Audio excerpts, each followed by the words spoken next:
I'm from New York, and so I had worked in New York City. I worked at Roundabout and MTC and then Brett Adams. And then I got to a point where I was sort of done working in the industry. So I came to school, frankly, to be exposed to new things, to have a deeper understanding of the material. For example, I now love the avant-garde. I'm like, this is the coolest thing ever, right? And so to be able to pair my love for disparate theater forms, as well as my original interest in Black theater history, which I've been taught so much by Dr. Eric M. Glover, who I'm grateful for in my department, who's also my advisor.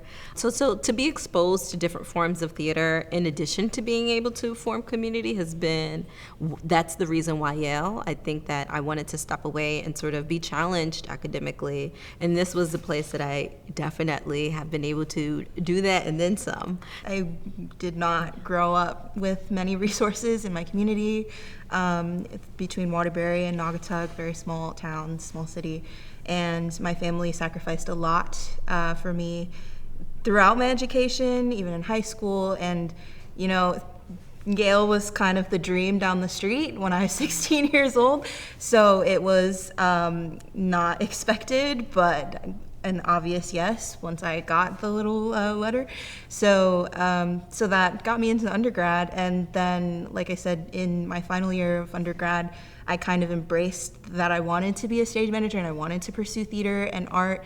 After graduating, I was really worried about my livelihood and what that would look like once I graduated. And after talking to AK, and AK introduced me to a current stage manager at the time that sat down with me and kind of went over what the process was for applying, what it was like in the program, what production opportunities you have in classwork.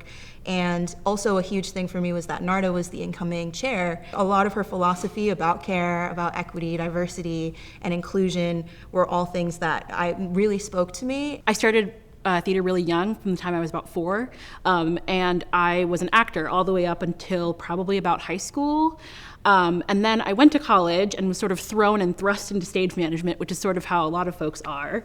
And I sort of did that, and I found out that was really what I love to do most of all. Similarly to Alexus, I really was invested in what Narda is doing specifically for the stage management program, creating a culture of care and kindness and empathy, and also a community that is based in supporting the rehearsal room as active artistic collaborators and seeing stage managers as leaders and managers, but also folks that are deeply invested in the artistic stake of the director and of the playwright and of the creative team. Seeing so many wonderful Black women at the drama school really makes me feel so supported and uplifted, especially in the stage management program. And I owe a lot to Alexus and Nakia, who's another Black femme stage manager here, who have really paved the way for me to be a leader and support to folks coming after me. I remember starting here in 2015 as an undergrad, which was such a year of upheaval and change, and there were protests. There was a lot going on around just various different issues on campus,